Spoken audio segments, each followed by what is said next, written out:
అందరికీ నమస్కారం అండి. ఇప్పుడు ప్రస్తుతానికి మనం శాంతకుమార్ గారు డైరెక్టర్ గారి ఇంటికి వచ్చేసాం.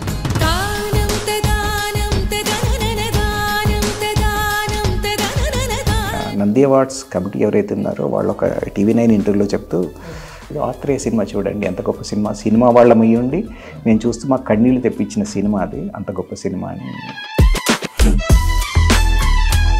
కమర్షియల్కి నాన్ కమర్షియల్కి డిఫరెన్స్ అనేది కొంచెం చాలా థిన్ లైన్ డిఫరెన్స్ అండి. బొమ్మరిల్లి సినిమా తీసుకోండి, చాలా అద్భుతమైన సినిమా, నాకు నచ్చిన ఒకనొక గొప్ప సినిమా. అది కమర్షియల్ సినిమానా లేకపోతే ఫ్యామిలీ వాల్యూస్తో ఉన్న సినిమా అంటే ఏం చెప్తాం? ఆగండి, నేను ఒక డైరెక్టర్ గారిని ఇంటికి వెళ్ళినప్పుడు ఆంజనేయ స్వామిది చార్కోల్తో ఆర్ట్ వేసి కింద ఆదిత్య అని రాసి ఉంది. ఎస్, నాకు గుర్తొచ్చింది. Right. Charcoal artist, charcoal art మాత్రమే కాదు, ఈజ్ అన్ యాక్టర్.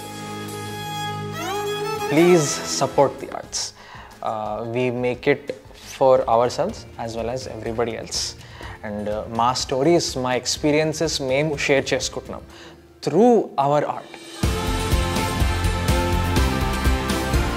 అంటే నేను యాక్చువల్లీ ఇక్కడ నేను అసిస్టెంట్ కెమెరామెన్గా వర్క్ చేశానండి ఎస్ గోపాల్ రెడ్డి గారి దగ్గర. చేశారా? నేను శివ మూవీ వర్క్ చేశాను.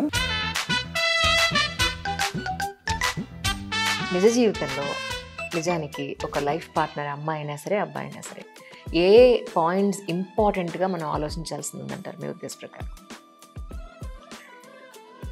ఇప్పుడు అది నేను చెప్తే బహుశా సినిమా క్లైమాక్స్ చెప్పినట్టు అవుతుంది.